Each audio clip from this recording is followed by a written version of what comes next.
You're firmly of the view that banks create money out of thin air. Yes, well, I produced the first empirical studies to prove that in the 5,000-year history of banking. Banks are thought of as deposit-taking institutions that lend money. The legal reality is banks don't take deposits and banks don't lend money. So what is a deposit? A deposit is not actually a deposit. It's not a bailment. It's not held in custody. At law, the word deposit is meaningless. The law courts and various judgments have made it very clear if you give your money to a bank, even though it's called a deposit, this money is simply a loan to the bank. That's true. Yeah. So there is no such thing as a deposit. So you think it's put in, it's adequately named then? So banks borrow from the public. Okay, so that much we've established. What about lending? Surely they're lending money. No, they don't. Banks don't lend money. Banks, again, at law, it's very clear, they're in the business of purchasing securities. That's it. So you say, okay, don't, confuse me with all that legalese. No. I want a loan. I want a loan. Yeah. Fine, here's the loan contract, here's the offer letter, and you sign. At law, it's very clear, you have issued a security, namely a promissory note, and the bank is going to purchase that. That's what's happening at Put law. it in layman's terms, what does that mean? It means that what the bank is doing is very different from what it presents to the public that it's doing. How does this fit together? So you say, fine, the bank purchases my promissory note, but how do I get my money? I want, it's a loan, I want my 200 grand, right? I don't care about the details, I want the money. The bank will say, well, you'll find it in your account with us. That would be technically correct. If they say, we'll transfer it to your account, that's wrong, because no money is transferred at all. It's already in from the bank. Anywhere inside the bank or outside the bank. Why? Because what we call a deposit is simply the bank's record of its debt to the public. Now, it also owes you money, and its record of the money it owes you is what you think you're getting as money, and that's all it is.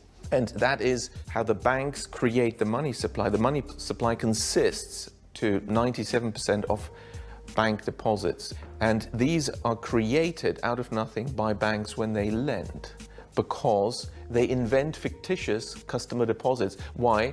They simply restate, slightly incorrectly in accounting terms, what is an accounts payable liability arising from the loan contract having purchased your promissory note as a customer deposit, but nobody has deposited any money.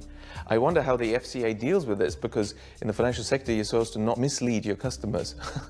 Anyway, I don't think the answer. So the banks create the money supply by inventing these claims on themselves, the fictitious deposits. That can be actually positive for the economy as long as this money creation is in line with the creation of new goods and services, implementation of new technologies, and therefore adding value. And adding value in the economy is funded by this money creation. If that happens, and we're talking about business investment, productive loans, productive bank credit, you will have no inflation.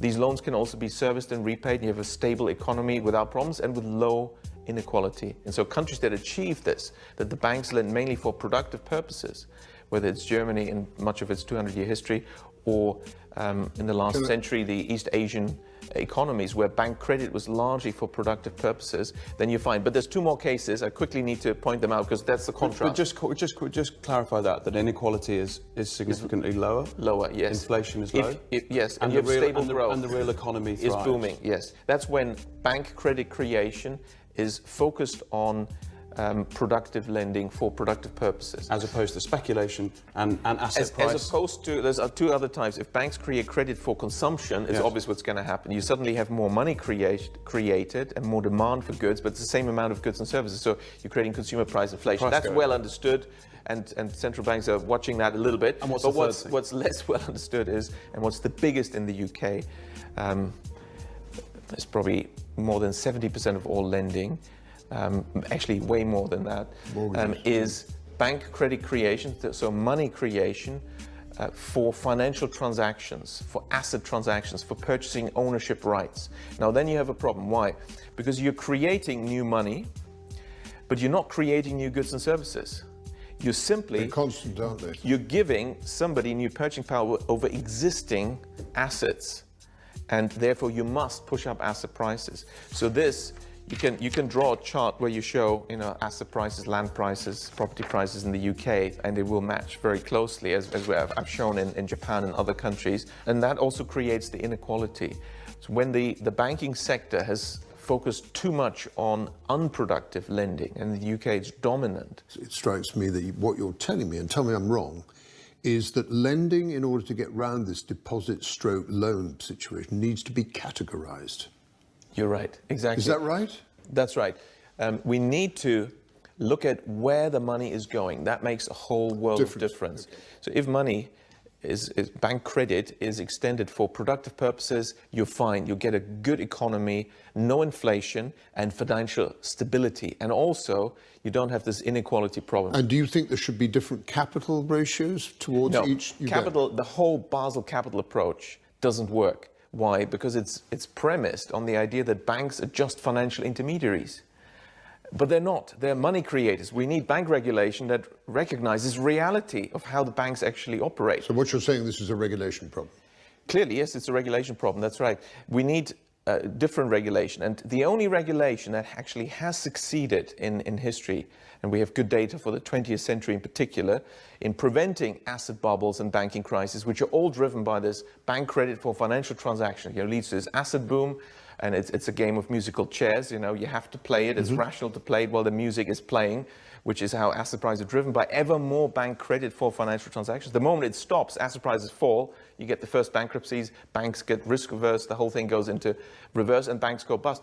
But you can avoid this, and the only regulation that has succeeded in avoiding this is guidance of bank credit. Simple rules. The simplest form of bank credit guidance is to simply ban bank credit for financial transactions. It doesn't mean financial transactions are bad. No, let the speculators speculate and let them even borrow money, but not from banks.